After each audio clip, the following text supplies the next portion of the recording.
Once upon a midnight dreary, while I pondered, weak and weary, over many a quaint and curious volume of forgotten lore, while I nodded, nearly napping, suddenly there came a tapping, as of someone gently rapping at my chamber door.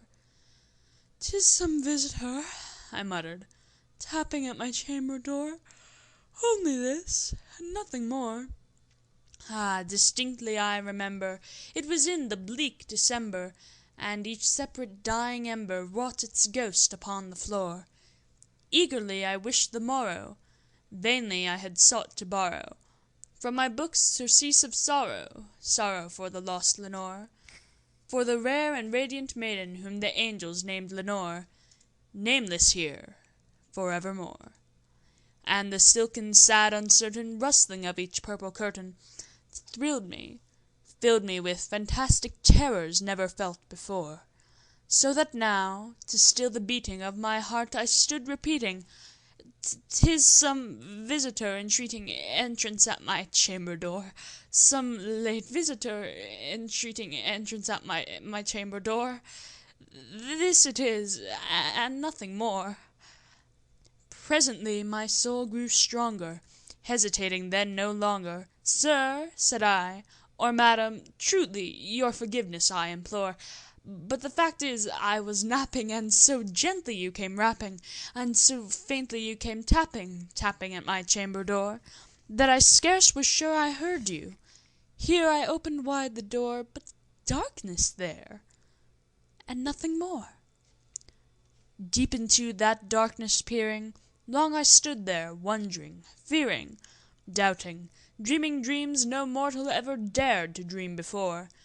But the silence was unbroken, and the darkness gave no token, and the only word there spoken was the whispered word, "Lenore?" This I whispered, and an echo murmured back the word, "Lenore?" Merely this, and nothing more. Back into the chamber turning, all my soul within me burning, soon again I heard a tapping, somewhat louder than before. "Surely," said I, "surely that is something at my window lattice. Let me see then what thereat is, and this mystery explore. Let my heart be still a moment, and this mystery explore. 'Tis the wind, and nothing more."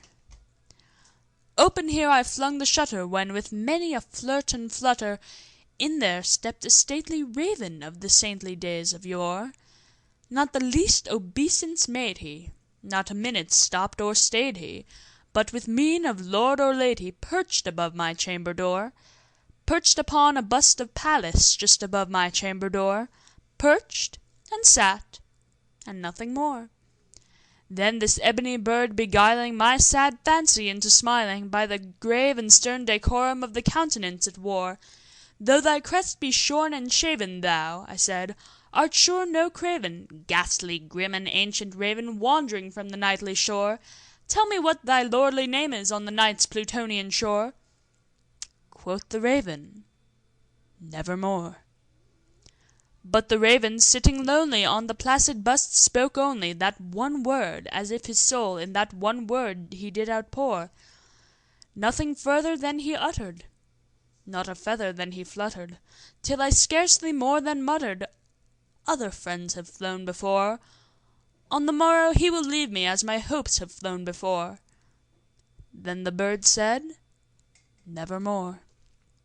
Startled at the stillness broken by reply so aptly spoken, "Doubtless," said I, "what it utters is its only stock and store, caught from some unhappy master, whom unmerciful disaster followed fast and followed faster, till his songs one burden bore, till the dirges of his hope that melancholy burden bore, of never, nevermore."